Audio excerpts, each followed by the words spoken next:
All right, you primitive screwheads, listen up.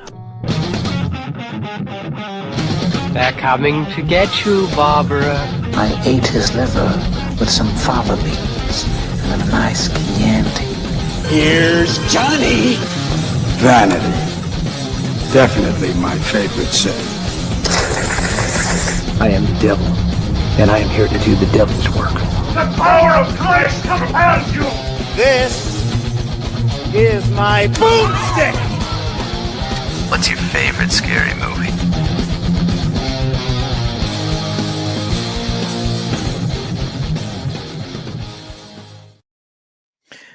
Good evening and welcome to Shiver, a horror movie podcast. We are your hosts. I'm Daniel DeBona. And I'm David Ulloa. And we are back with the second episode of season 6, episode number 152. And as you can tell by looking at the title of the episode, we're talking about a 2012 film called The Pact. So in a section we're calling Lots to Talk About. Yeah. We are talking about this movie, The Pact. So, Daniel, initial thoughts. So, I'll just, continuing with how I did last week, just so you guys kind of know how the sausage is made. The way we ran across this is one that was new to both of us. And what I like to do is everything is National Something Day, so I like to look up kind of what day it's going to be if we don't have any particular theme that we're going with. And today, if you're watching us live or while we're recording, it's National Puzzle Day. So it's like, oh, we haven't done like a mystery horror thriller or whatever in a little while. So a little bit of research, try to find something that's got some decent reviews, something we've never seen, stumble across The Pact. Don't know anything about it. We decided to give this one a go. Initial thoughts. Right. So this movie it's got scary moments. It's definitely kind of scary in spots. I enjoyed that. The problem with this movie is it's dumb. It's it's not like dumb in a self-aware way. Like we do dumb movies on here all the time and love them. I love dumb movies. We love a good dumb movie. This movie is blissfully unaware of how dumb it's in, how dumb it is. It's that friend. It's that friend you've got that thinks they're really smart because they know a couple big words or like have known some smart people. And while some genuinely relatable things come out of their mouth every once in a while, most of the time you're just kind of scratching your head wondering what the hell they're talking about. That's this movie. It's interesting how something can be dumb but scary, and then there's subcategories of that of intentionally dumb and unintentionally dumb. This movie had a lot of good ideas. It had a good premise. This is one of those movies that's a much better outline, a much better storyboard than a finished product. It kind of went all over the place. There were some weird jumps in logic occasionally here and there. There were a couple things that weren't just jumps in logic, that are just chasms that absolutely make no sense. And while it wasn't wholly unenjoyable, because it did scare me a couple times. There are a couple of good jump scares. There's some interesting stuff here. As a whole, it didn't really stack up. It just kind of, when it was done, it was like, okay, that's a movie, So I guess that's kind of where I am with it right now. You were nicer than I'm going to be. I didn't find this movie scary at all. And I think a lot of it boils down to, because I do think that the cinematography is occasionally good. Right.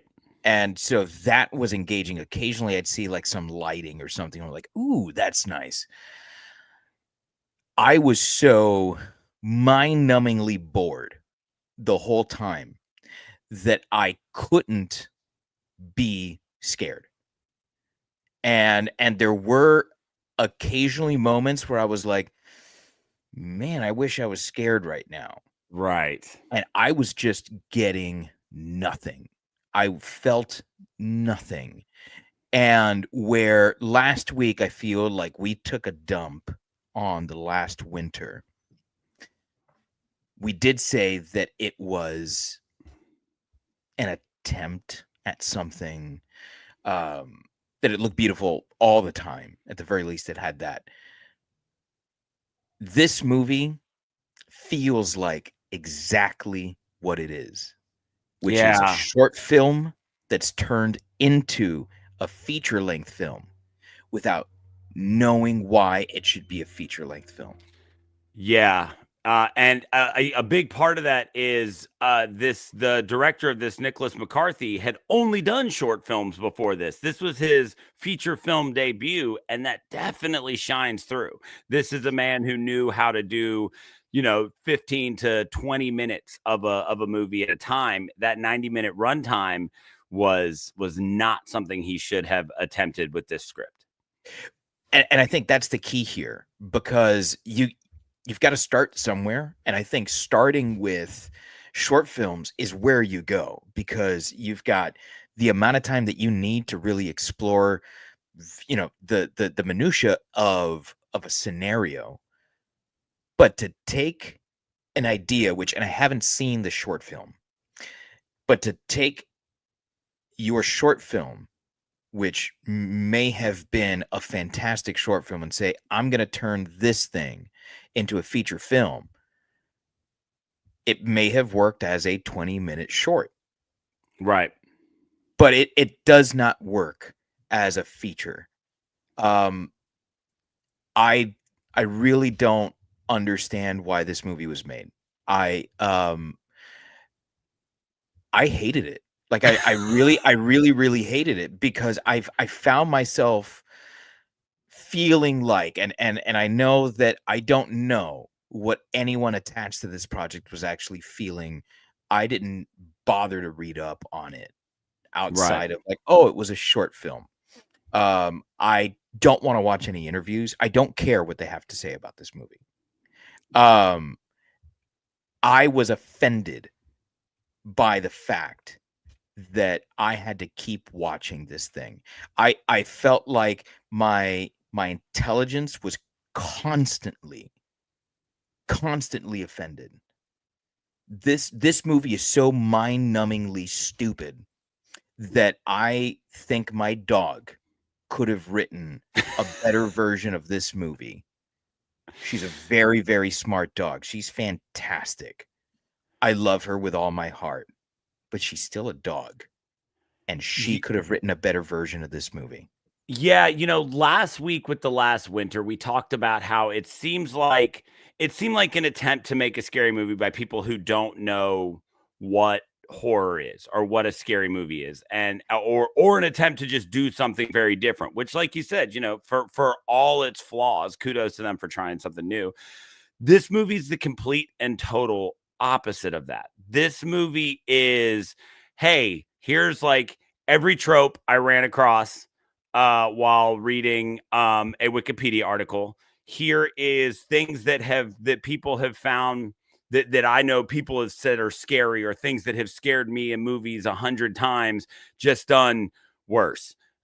Just really, it's this is the bland, like, chicken soup of horror movies. It had no flavor. Everything about this movie felt like it was done better in another movie, before or after it. And we always say we don't compare to other movies, and ultimately we don't when we're rating, but you can't help but just be like, oh, that's just like this, or that's just like that, but they did it well. And this has happened before, where we've had to come out and be like, look, maybe you've gone on to do better things, but this directorial debut, this ain't it, Chief. Like this is a swing and a miss on this one. So let's get into the story, if you will, of what's there of it. In a section we're calling Eat Your Heart Out, Agatha Christie. Take us through what ultimately doesn't work about the story presented here in the Pact. Everything. There is not a single point in this story where anything anyone did or said followed any sort of logic. Things just happened. And I think that the worst thing a movie can do is to be boring. And then the second worst thing that a movie can do is to force plot points. It's like, why does this happen? I don't know, because it's just happening. If I, as the casual moviegoer, have to stop and ask myself, how do we get here? What happened at this point? Then what the fuck are we doing? Why am I watching this thing? When you happen to have no logic that follows from one scene to the next, even intra scene, and your movie happens to be boring, you've broken the two cardinal rules of filmmaking. You've kept me neither engaged nor interested. My time is precious. All right. My time is absolutely I'm a busy precious. man. I am a busy man. All right. I have a podcast that I have to do. All right. I work jobs. I have children. I have a dog, like I said, and that dog needs to be walked and fed and played with and all of that, right? I've got toys that I want to play with too. You see them on this this bookshelf behind me, right? When I spend almost 2 hours of my time watching this movie I am upset. I'm upset with myself. I'm upset with mostly the producers who allowed something like this to be made. Twice, by the way. There's a straight to VOD sequel. And I was excited. I was excited when this started. You texted me the moment this thing started, like, Katie Lotz is in this. Like, yeah, man. Yeah, Katie Lotz is in this, and like as a comic book fan, and a fan of Green Arrow, and the TV show Arrow, I was like, fuck, man, I'm on board. You know, like I love Katie Lotz. You're starting at a net positive, right? And then you've got Casper Van Dien too. So it's like, come on, you know, like you've got me already. This is your movie to lose, and you didn't just lose it. Like you never had it. There is nothing that happens in this story. There's a murder, there's murders, right? There's disappearances.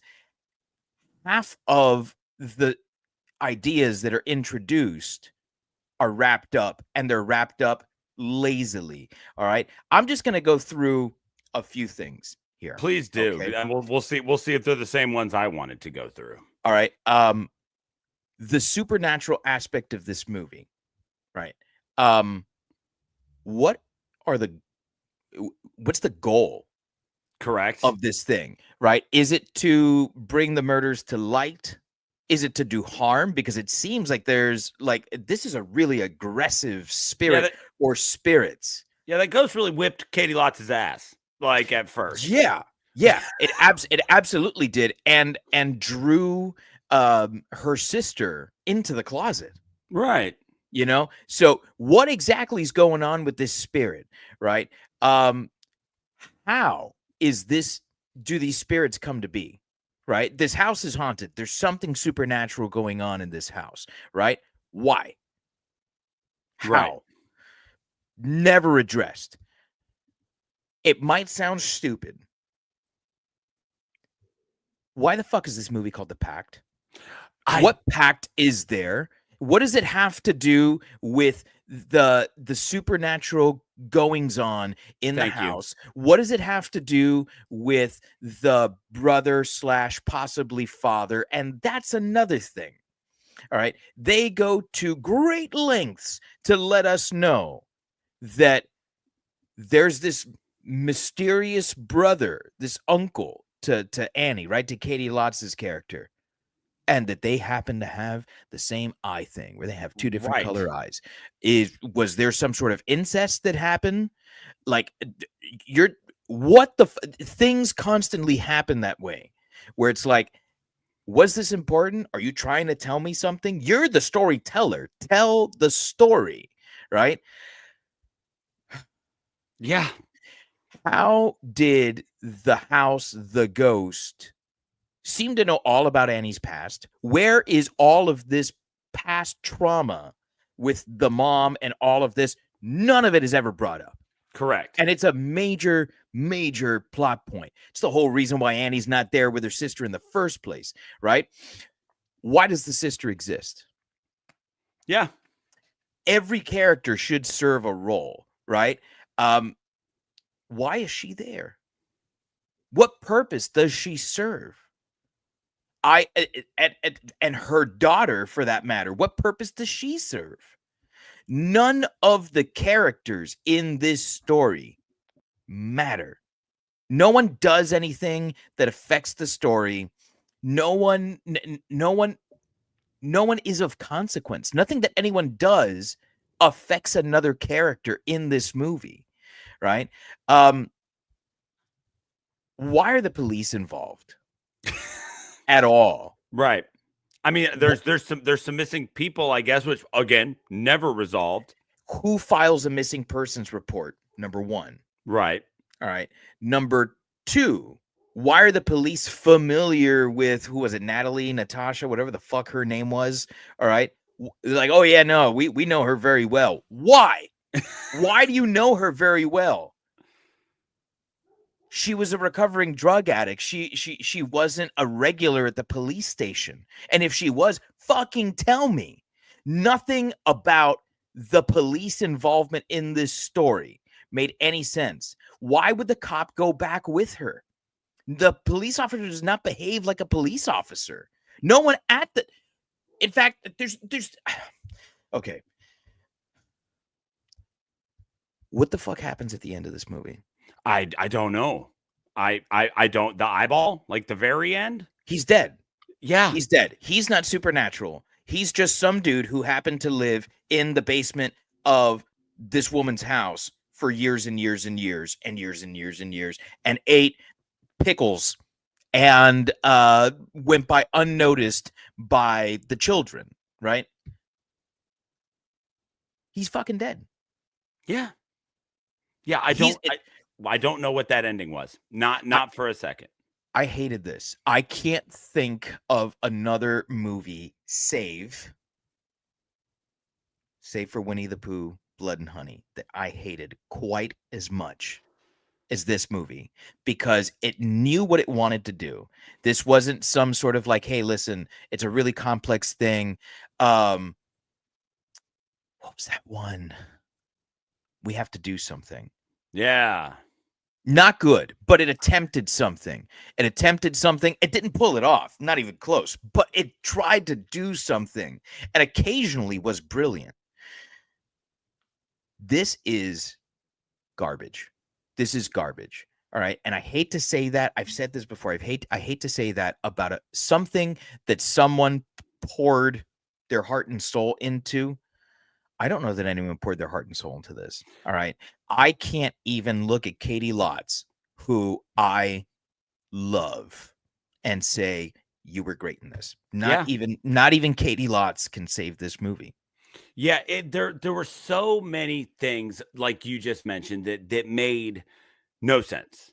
That not for a second did any of it begin to add up. A couple of others. So yeah, I get that the door was walled over, but you're telling me you grew up in this house, you know this house, and not once did you ever notice that maybe from the outside there was just like this wasn't a closet that this guy was in. This was a whole ass bedroom that suddenly everybody was surprised was there. It's like, did the exterior of the house not give this away? Even though, yeah, that window's boarded up. Was it never like, why is the outside wall way over here when the inside wall's right here? Like, beyond that, it's not just implied, it is straight up said that that's where her mother did bad things to her in that room, right? See, was it that room or was that the closet? Again, confusing. Room, closet. Because there was the closet I'm not at sure. the end of the hall where Right. and then there was the bedroom. And yeah, I did the same thing where I was like, wait, so she has no memory of this, but was the stuff happening in the bedroom, in the closet? So again, like I said, if it was a small bedroom, if it was underground or something, then it would make sense to have no idea it was there. It's a guest room. It's another room. Right. Exactly. One walk around the house should have been obvious that the walls weren't matching up for what they thought. So that upset me. That was ridiculous. 2, you talk about things just happening because they needed to happen. Just the constant deus ex of this movie. She just all of a sudden like happens to remember that there was a girl who was considered a freak when she was in high school because she talked and to nothing dead triggers people. nothing triggers this memory. No, we don't get her remembering and calling the brother. We just get her showing up at a house and being like, "Hey, is your sister here? Is it true what they say you can do?" And it's like, what is I'm so confused as to like, but again, like there's no way to explain it because it was just pure, look, we needed this to happen. And so again, we just get deus exed with this medium girl who shows up. So the girl starts screaming Judas, so she Googles Judas, and of course it pulls up a bunch of Judas Iscariot stuff. But then there just happens to be a link that's like, here's local news stories around you that have the word Judas in them. That doesn't exist.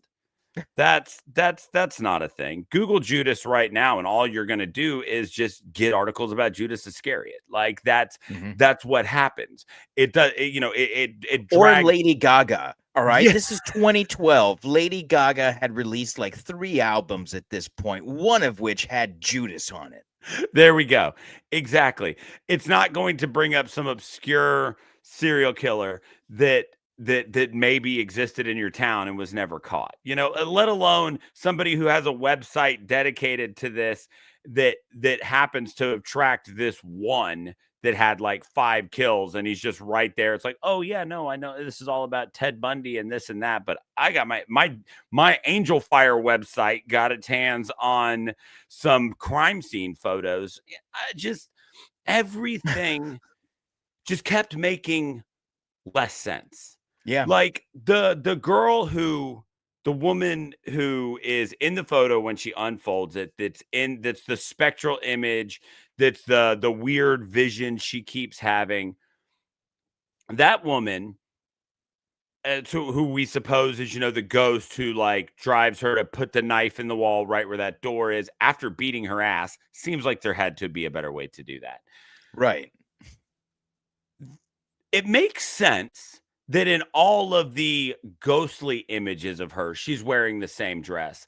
But why is it that in every real life photo of this woman throughout her life, I can't see any reason to believe that every real photo we see of her was taken in the same day. Did the woman only own the one dress? I have to think it's like a Simpsons thing. Everyone owns only one outfit. Like, it's like, okay, so we see her in the photo when she unfolds, it's like mom and a pregnant lady, and it's like she's wearing that dress. Well, then when she's a murder victim later, she wasn't pregnant anymore, still in that dress. Then she goes to the church, finds a picture over there, still in that dress. What the hell? I mean, don't get me wrong. It was taken on Sunday. Right. Like, don't get me wrong. I cycle through like the same 9 t-shirts, but if you were to find 5 photos of me, it's not going to be one of them, like I was, that bothered me maybe more than it should have. But the problem is when you get into a movie like this, where everything bothers you, you start to get this weird water torture effect. One drop of water on your forehead is fine. A couple of drops, maybe you're a little annoyed, but by the 100th, 1000th, 1,000,000th single drop of water on your head, you're going crazy. Nothing has gotten worse, like just empirically. Every drop is exactly the same as the one before it. Nothing has gotten worse. They're just gradually annoying you more. That's what the leaps in logic and the half-formed tropes of this movie did. They just stacked on each other until the weight of the stupidity involved with not only the characters' actions, but where this story was dragging me, kicking and screaming, became unbearable. And it was so frustrating because, again, like you said, short film, step back, you storyboard it. There's an idea here that's interesting. My mom had a brother that nobody knows about who turns out was a serial killer. There is a solid 28 to 35 minutes of idea here. And if you execute it in that format, then maybe this works. But this thing is 70 or 89 minutes long. And to execute that very simple premise over 89 minutes involved so many ridiculous things. One of the dumbest scenes in this movie that I think they put in there to be some sort of comedic relief or something is what comes after one of what I thought was a very, very good scene, which is when she's staying in the hotel and she gets that great dream sequence that gets that moment we've all had where you're in a dream and you try to run and everything goes slow. Like you can't move at a good pace and everything around you is moving normally. I thought that scene masterfully executed. Really enjoyed that scene. Then they followed up with one of the stupidest things I've ever seen, which is her running barefoot out to her motorcycle in her underwear and getting ready to start it to run away till a girl tells her she has to have on a helmet and says Merry Christmas. And then she's like, oh, what was I thinking? What? What the fuck? I was so conflicted about everything that happened there. And I'll go through why, because I feel like that was the turning point for me in the movie, where I was like, no, I don't like this, and I don't like where it's going. The first thing is typically either the supernatural haunting, either a person is haunted or a house is haunted. Right. But it's not both. Right. So that means that you either have a poltergeist or you have a ghost. A ghost can follow you, right? A poltergeist can't. By all accounts, it seems like this is a poltergeist, except that the haunting continues in the hotel. Right. So that's when I was like, no, this movie doesn't know what it's doing. And then you tag onto that at the end when she finally kills her uncle, and then the doors fly open to the house, like, oh, the spirit can leave now. Well, apparently it could leave 40 minutes ago when it followed you to the Motel 6. Which to me further infuriates me, because the movie really doesn't know what to do with this spirit. It's just like you've said countless times, Deus Ex Machina. It's just, what do I need to happen here? She also sees in the window of the room next to her, her uncle. Yeah. She sees him crying there. Like, how do you know that this man exists? Because either this is in your head or he's actually there. Nothing about that made sense, right? I did like how they filmed trying to get to the door. Is it a nightmare sequence then? I don't know. If it is a nightmare, why would she be dreaming about these things she has no knowledge of? Right. Like, why, if she hasn't actually seen the uncle yet, how is a perfect image of him appearing in the room next to her? And the ghost, which she has not seen. Correct. So then she runs out in her underwear. I know how I'm going to sound, but I love that scene. Right. It's Katie Lotz. All right. I can watch her run out to a motorcycle wearing all her clothes. So, but if you want to do it in just boy short panties, I'm all here for it. Here for it. All right. Then the little girl comes out and she does the whole, you need a helmet, right? when she stops and she finally thinks about what this little girl has told her, I thought this is the first time in this movie that anyone has done anything logical.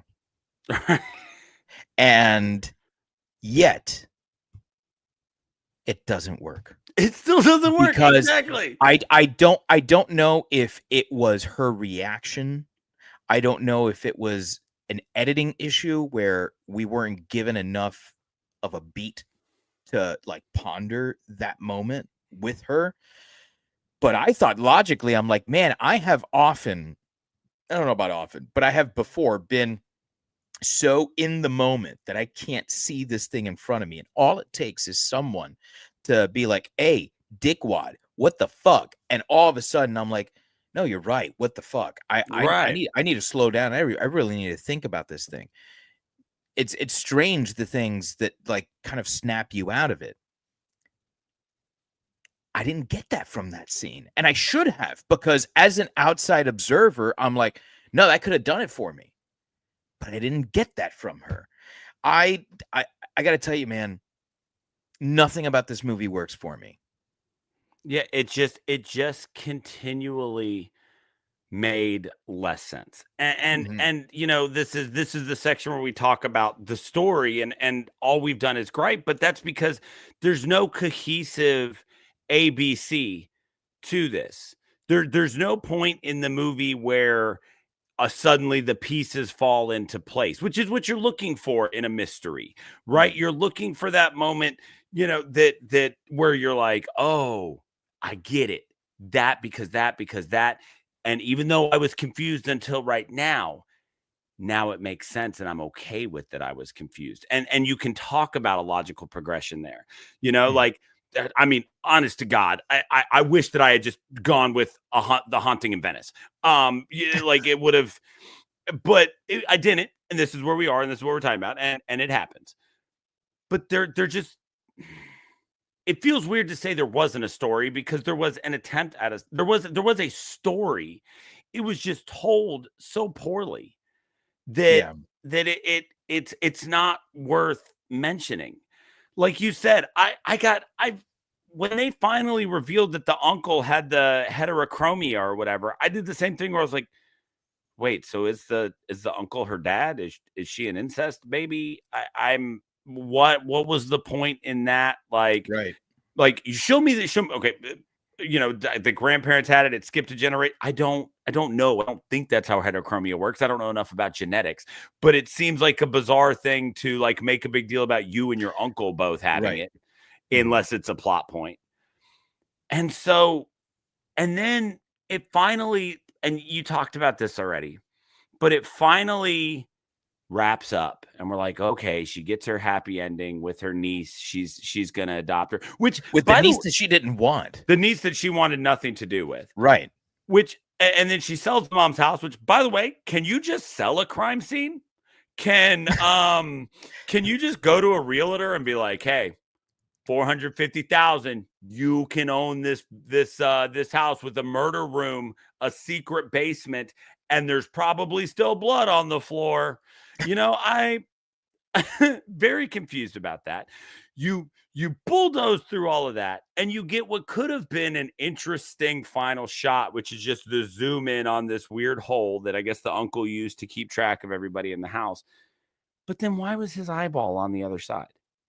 And I mean, ultimately, why was it there? Because everything's about creating IP, and they wanted to make a sequel, which they did. So, you know, shout out to Casper Van Dien and Katie Lotz for getting another payday out of this thing. Right. But there was a negative need for a sequel to this movie. If anything, this movie needed a goddamn prequel. It needed, if you were going to keep this franchise going, I needed just this movie again, but in a way that made sense. This movie needed some sort of reboot or sidequel. The last thing that this movie did was need a continuation of the story that was non-existent. Right. Listen, I got nothing. Yeah, man. I mean, me either. And so, you know, we've talked about a lot of the actors and stuff. So let's get into it. In a section we're calling They Had Names, I guess. I Thank mean, you for reading that the way I heard it in my head. I mean, we've talked about how nothing really stands out here, but was there anything about anybody's performance that you were like, well, at least that was good? No, but what I'm going to do is I'm going to talk about my least favorite ones. And I never do this. I never shit on actors because I'm like, man, an actor's just doing as good as the script can do. And I don't think the script's very good. But that said, there are a couple performances here where I'm like, yo, that shit stinks. And the first one is Samuel Ball as Giles, the brother of Stevie. All right. What an awful fucking performance. All right. I'm not an actor. I am not an actor. I've given better performances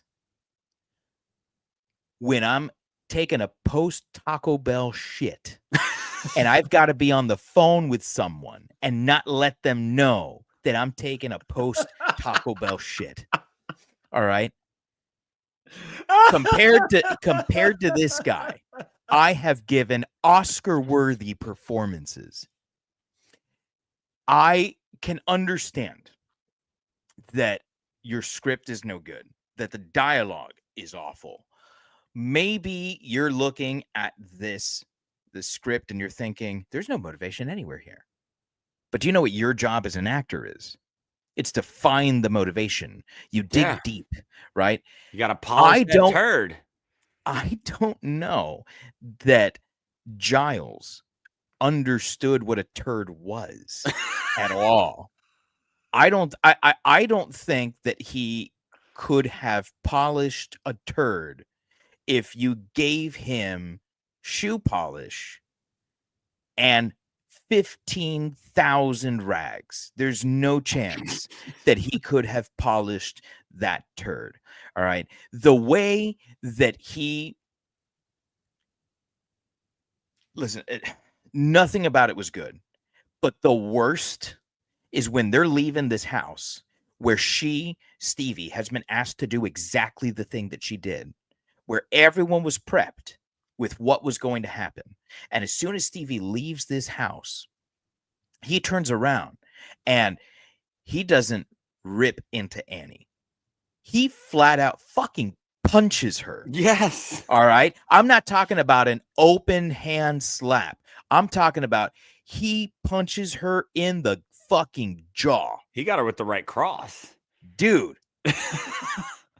Did he? All right. And then he's like, where do you get off asking him? Like, bro, did you not pay attention to what happened in your fucking house? Yeah. There was nothing there that hinted at this person, Samuel Ball, has ever been a human being before. There was zero motivation anywhere. It's like, why am I doing this? Because I'm being told this is what I have to do. And even if your director is a robot from fucking Mars and has never met another human being before, your job as the actor is to say, hey, my character wouldn't do this. He would do this other thing. Anything but this dumb fuck thing you're asking me to do. Yeah. It simply awful. It made no sense, like not a bit. And then he tries to lead on like he's got some sort of weird knowledge about the ghosts that she encountered, which again, their little mythos there of the ghost eats electricity or whatever, so he had to have a bag full of flashlights doesn't make any sense because by their logic, he turns on the flashlight until the ghost eats up all the energy out of the batteries, I guess. And so he's got another one. But then when the ghost isn't messing with him anymore, the flashlight turns back on. Did it eat the electricity out of the batteries or not? But he made so little sense as a character, as his sister's caretaker. If you have candles and you know that the batteries on the flashlight are going to die, just start with the candles. Why do you have to burn through the flashlights before you use the candles, which, by the way, they never used? It made no sense. I want to talk about the performance here of because I'm with you. Like, there were just nothing anybody did made any sense. What the hell was Casper Van Dien as Bill Creek, the detective, doing ever? What was his lot in life? Why why was he fascinated with this case but then refused to work on it? Why was he not more weirded out by the fact that he could see something on his camera that wasn't in front of him? And did he survive going into the closet? I don't know, but I also don't care, because he didn't give me anything ever that made me care about him as a detective, as a character, as a human being. It was you're just like, it was ridiculous. You know, like, you just found the secret room that is ridiculously creepy. You've got this girl who all of this is going on with, and you, as a seasoned detective, just go, meh, I'll take some pictures, I guess. Like, what?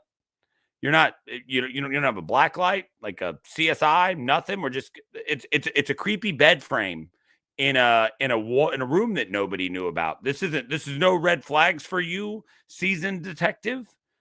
You're just seasoned detective who's working in a big city on his own. Yeah, just by Is himself. this off the books? Who knows? He was familiar with the family for whatever reason.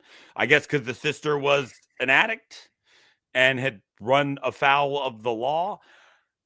He gave me nothing. Now, I will say that he is one where it seems like he did what he could with the script, but also did nothing to make it any better. He read the script and was like, this sucks. I'm not putting any effort into this. And that just came across, and it was frustrating. I think it's because Casper Van Dien is a heartthrob. He's literally too good looking to ever not look good on screen. Yeah. And I think that's what it is. Like, he just has that smolder and that swagger where he's on screen. And you're like, oh, hey, it's Casper Van Dien. What's up, dude? Right? That's what happens this entire movie. If he cared even a little bit about anything, the way that he cared about protecting his camera, because he's got this little clip case that he carries on his fucking belt. Right? And it's not a little clip case. That thing looks like it's made of fucking Kevlar. All right. I have never seen anyone carry around their Canon in a case like that, man. What the fuck? All right.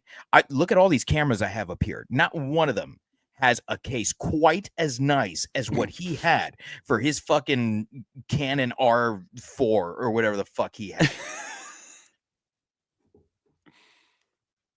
I don't understand how he cares so little for police work, how he cares so little for the law, how he cares so little for this woman that maybe he's helping off the books. Like, that's the only thing that I can think of, is that he's doing this after hours. He's doing this because he feels like he wants to help her.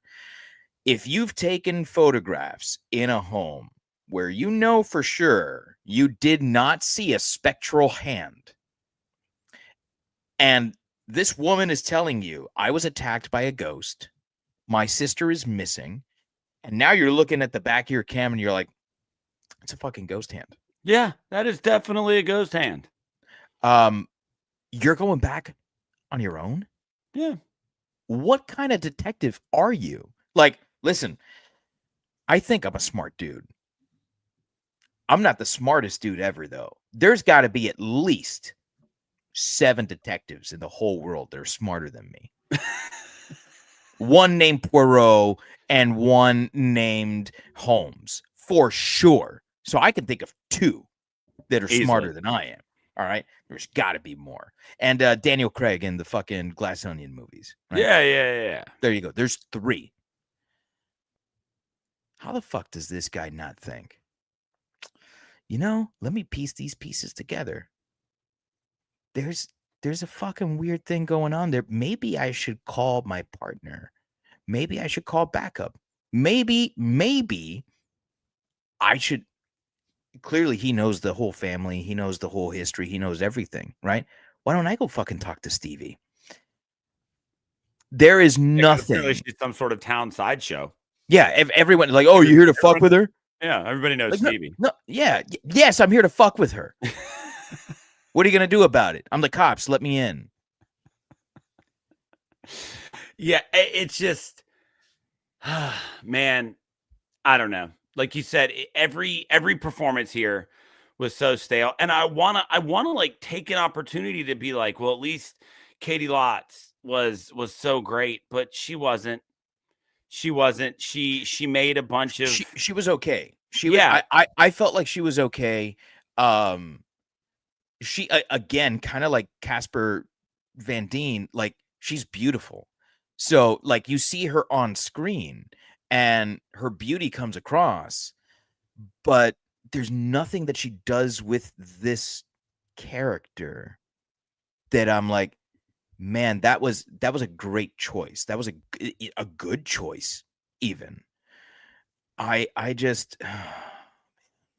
yeah, it's this is one where, yeah, unfortunately, the only thing we have to talk about when it comes to character standouts is the ones that were just, they stood out because they were bad. This movie was an exercise in failure from beginning to end, including our last section here that we're going to call Judas's Ghosts. And let's talk about the monster, the enemy, the bad guy here, the ghost, the real guy, whatever. I don't know. Take this one. I don't know. Okay, so Judas, Charles Barlow, whatever the fuck his name is, right? He's supposed to have been a serial killer, right? Right. What was exactly the trend for his serial killing? Because when she actually looked it up, it seemed like all these deaths occurred in really different places in different years, and there was no correlation between any of them. Yeah. Like it was all over the West Coast, the Pacific Northwest primarily, like not even in California. So how anyone could have pieced together that Charles Barlow was the Judas killer, I have no idea. How much their mother played into it as well, I have no idea. The ghost, the supernatural element is so poorly fleshed out, and the motivations so wildly across the board that I don't even think of it as a ghost. Like it's just it's just a Deus Ex Machina. It's like I need something to happen in this scene, and so therefore this thing happens. It was a spiritual MacGuffin. Spiritual MacGuffin. There you go. So the more I'm talking about this movie, the more upset I'm getting, and I've already started fasting, so I can't have any more whiskey tonight. So I'm just gonna leave it at, I think that this is the worst killer / villain we've done on this podcast. Because while the special effects on Winnie the Pooh, Blood and Honey were god awful, there was an attempt to make them scary. They were big, they were imposing, they held melee weapons and dealt out damage to people. Nothing else in that movie made any sense. But if I saw someone in a gigantic Winnie the Pooh costume like that, or if I saw a piglet costume like that, it would creep me out. If I saw Charles Barlow, I'd try to buy him a cheeseburger. Yeah, it's just like, oh yeah, ooh, meth, hell of a drug. That's the thought I would have. If I was attacked by that kind of ghost, I would never step foot in my house again, because not one part of me would think that this is a ghost who is trying to get me to solve its murder. Yeah. And you earlier when we were talking about the story, you've already pointed out the things that upset me about the ghost, for the fact that it seemed to encompass too many different types of ghost in one. And we've seen movies like The Sixth Sense where the ghost might do things that seem scary because it's looking for help. But I'm sorry, that ghost whipped her ass. You don't have to throw someone all around the house to get their attention on one wall. It did not have to go the way it did. If that ghost was genuinely just out for help to try to have its murder solved, the way it went about it made no sense. And so that was upsetting. The fact that it showed up at the motel, again, upsetting, even if it was just because it was affecting her dreams or whatever, because it was obviously planting information in there that she didn't have before. So many things here were just bothersome. And so we're just reaching at this point. Like, we're to the point now where we're just complaining to complain. And because we're kind of looking at the timer and it's like, you know what, maybe we got to keep going. But honestly, I don't think we do. I think that we have given this movie every minute it is worth, plus 49. And we should move on. So it's time to rate this thing. You probably see where this is going, but here's just a quick reminder. Every time we rate a movie, we don't rate it against all the others. We've compared it to plenty of movies as we've been talking. We've talked about how it's like bits and pieces of other things. But for every movie here at Shiver, we create a unique rating system. So we are only rating that movie based on what it's given us on the screen this particular time. So, Dave, out of a possible 5, mysterious, unanswered, why is it a Pact? What do you give this movie? I give this movie half a unanswered Pact. And I really hate to say this, but it has everything to do with the little girl that comes out and says, "Shouldn't you be wearing a helmet?" That's it. That's it. And the boy shorts that Katie Lotz wears in that one scene. And Casper Van Dyne. He's always going to be, someone who I enjoy seeing on screen. Otherwise, I literally cannot think of a redeeming quality in this movie. And I feel like 0 is too low.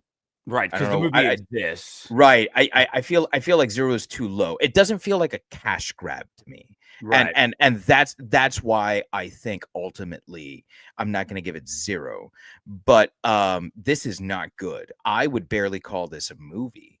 They finished a visual project. And beyond that, I never want to see this again. I never want to talk about it again. And if I ever do see Katie Lotz at a comic book convention, I am going to ask her what the fuck happened on this movie. As well you should. Mm-hmm. I'm going to go a little bit higher than that, just to 1. Just to 1. I did kind of once or twice, mm-hmm. which is worth something. Obviously Katie Lotz is worth a little bit of something. And some of the camera work I think is worth a little bit of something. So if I add my 2 gasps, Katie Lotz's boy shorts and a couple instances of camera work, while the ghost was whipping her ass, that frantic camera work was great.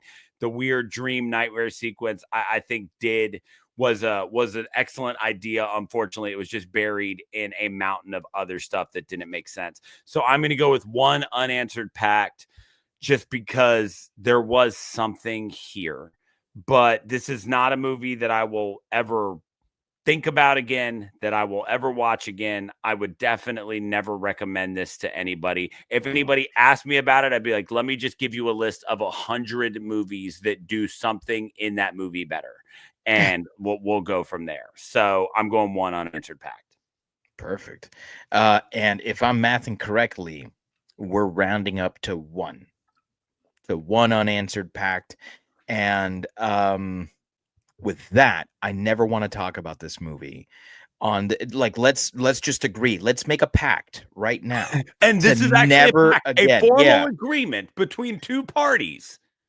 I will never mention this movie ever again. That is my promise to you, Daniel. With the asterisk of, if I get a chance to meet Katie Lotz, I'll be like, hey, like, what the hell? Yeah. That is the one exception to the fact that I will never mention this movie again. So there you have it. You've got your 1 unanswered Pact. We don't know why it's called that, and that's why we're sticking with it. This movie, it is what it is. It exists. You can catch it on AMC if you want. We wouldn't recommend it. But what we would recommend is that you head to shiverpod.com, where you will find links to all of our social media. We're on Instagram, YouTube, Twitter, and Facebook. All of those things at ShiverPod. And if you keep up with our Instagram, you will find clips of the show. You'll find memes. You'll find announcements about what we're going to be doing. But we have got a very special announcement that if we've got to save this episode with something. So we're going to tell you right now that for the next 3 weeks, we've earned this. We've earned we have the next 3 movies that we've done based on these 2. We are going to be doing a Eggers triple feature over the next 3 weeks. Dave, tell them what movies we're going to be doing. So we are taking kind of a non-chronological approach here. We are going to be starting with The Witch, which is chronologically where to start. But then we're going to be moving into the second week of February. We think, why not do a love story? Valentine's Day. It's that time of year. So we'll be doing Nosferatu in that second week of February. And then we'll be ending February with The Lighthouse. So if you have seen any of these movies, you know what you were in for the next 3 weeks. If you know us at all, you got an idea about how these next 3 episodes are going to go. We're going to have some fun. We're going to really enjoy this. We've got at least one special guest coming on to do one. It's going to be a blast. So make sure you check us out on social media. Make sure you follow us. To everybody who watched, thank you so much. To everybody who listens, we appreciate you. We got the numbers on last year. We've got more listeners than even we kind of realized. So to anybody who's hearing us, thank you so much. If you wouldn't mind giving us a share or dropping us a review, that would be huge. Absolutely. So on behalf of all of us here at Shiver,